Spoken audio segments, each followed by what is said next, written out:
துரைக்கு இப்பதான் நல்ல நேரம் வந்துச்சா? திதி இருக்குன்னு நான் ஒரு வாரத்துக்கு முன்னாடியே உங்ககிட்ட சொல்லிட்டேன்ல. ஈடுபட்ட பயல, உனக்காக எவ்வளவு நேரம்டா காத்துட்டு இருக்கிறது? ஒரு வேலை சொன்னா அத பண்றதுக்கு துப்பு இல்ல. ஊரை சுத்திட்டு வரான். இப்ப எதுக்குமா வீட்டுக்குள்ள வந்ததும் வராததுமா இப்படி சத்தம் போட்டுட்டு இருக்க? இந்த துரைய வச்சு ஒரு விஷயம் பண்ணணும்னா வெயிட் பண்ணி தான் ஆகணும். நான் என்ன சும்மாவா? ஆமாண்டா, இப்படியே பேசிக்கிட்டு தான் இன்னும் விளங்காம இருக்க. உனக்கெல்லாம் அந்த கடவுள் என்னைக்குதான் நல்ல புத்தி கொடுக்க போறாரோ தெரியலடா. அம்மா, நல்ல புத்தி எல்லாம் எல்லாருக்குமே இருக்கும். ஆனா என்ன மாதிரி லட்சத்துல ஒருத்தன் தான் இருப்பான். வாய முடுறா. ஆம்பளைன்னு இந்த வீட்டுல நீ ஒருத்தன் தான் இருக்க.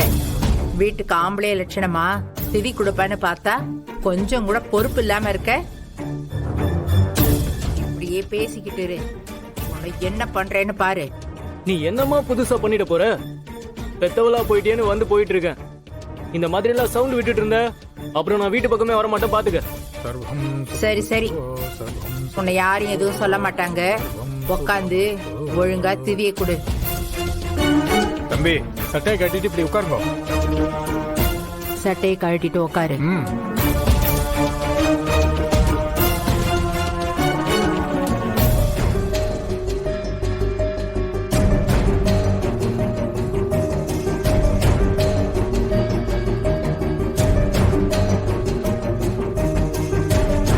உங்க அண்ணன் எந்த வருஷம் இறந்தாருன்னு சொல்லுங்க. சாமி, அந்த விவரம் எல்லாம் இந்த பேப்பர்ல எழுதியிருக்கு. இந்தாங்க. கொடுங்கம்மா. தம்பி, நீங்க தானே இறந்து போனவரோட தம்பி. உங்க பேரு, நட்சத்திரம், குலங்கோத்திரம் இது எல்லாத்தையும் சொல்லுங்க. பேரு துரை, அஸ்த நட்சத்திரம், கன்னிராசி. எனக்கு அவ்வளவுதான் தெரியும். இத வச்சு என்ன பண்ண முடியுமோ பண்ணுங்க. சும்மா கேள்வி மேல கேள்வி கேட்காதீங்க. என்ன தம்பி இப்படி வெறுப்பா பேசுறீங்க? என்னங்க நீங்க? இறந்து போனவங்களுக்கு திதி கொடுக்கறது உங்க கடமை. கடமைலாம் ஒண்ணும் இல்ல. எங்க அம்மா சொல்லிச்சிருந்தா நான் இப்ப இங்க வந்து உட்கார்ந்துட்டு இருக்கேன். அவன் பண்ணிட்டு போனதுக்கு வெறுப்பா பேசாம வேற என்ன பண்றது? பேருக்குதான் அண்ணன். அவனும் எதுவும் அனுபவிக்காம போய் சேர்ந்துட்டான். என்னையும் எதுவும் அனுபவிக்காம விட்டுட்டு போயிட்டான். அவன் ஆரம்பிச்சுட்டு போன விஷயம் தான் இன்னும் முடிக்க முடியாம கிடக்குது. அவன் அந்த பாரதிய கல்யாணம் பண்ணி கூட்டிட்டு வந்த நிமிஷத்துல இருந்து என் நிம்மதி, சந்தோஷம் எல்லாமே போயிடுச்சு. டேய், கொஞ்சம் அமைதியா இருடா.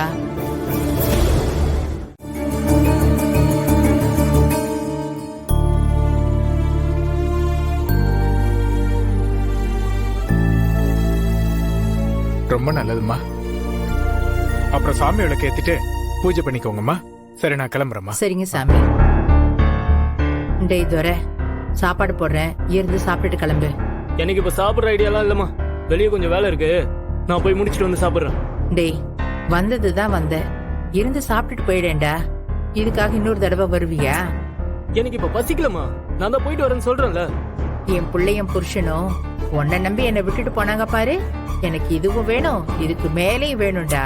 மா, நீ ரொம்ப ஓவரா பேசிட்டு இருக்கமா. நானும் வந்ததுல இருந்து பாத்துட்டு இருக்கேன். உன் பேச்சே சரியில்லை.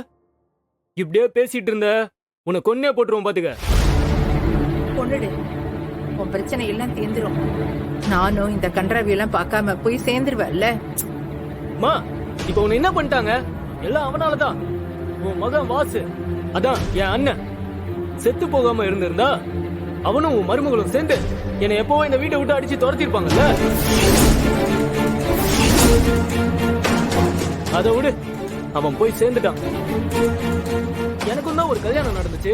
ஏன் நடந்துச்சு, எதுக்கு நடந்துச்சுன்னு யோசிக்கிறதுக்குள்ள அவ என் கூட வாழவே முடியாதுன்னு விட்டுட்டு போயிட்டா. அதுக்கு காரணம் அந்த பாரதி தான்.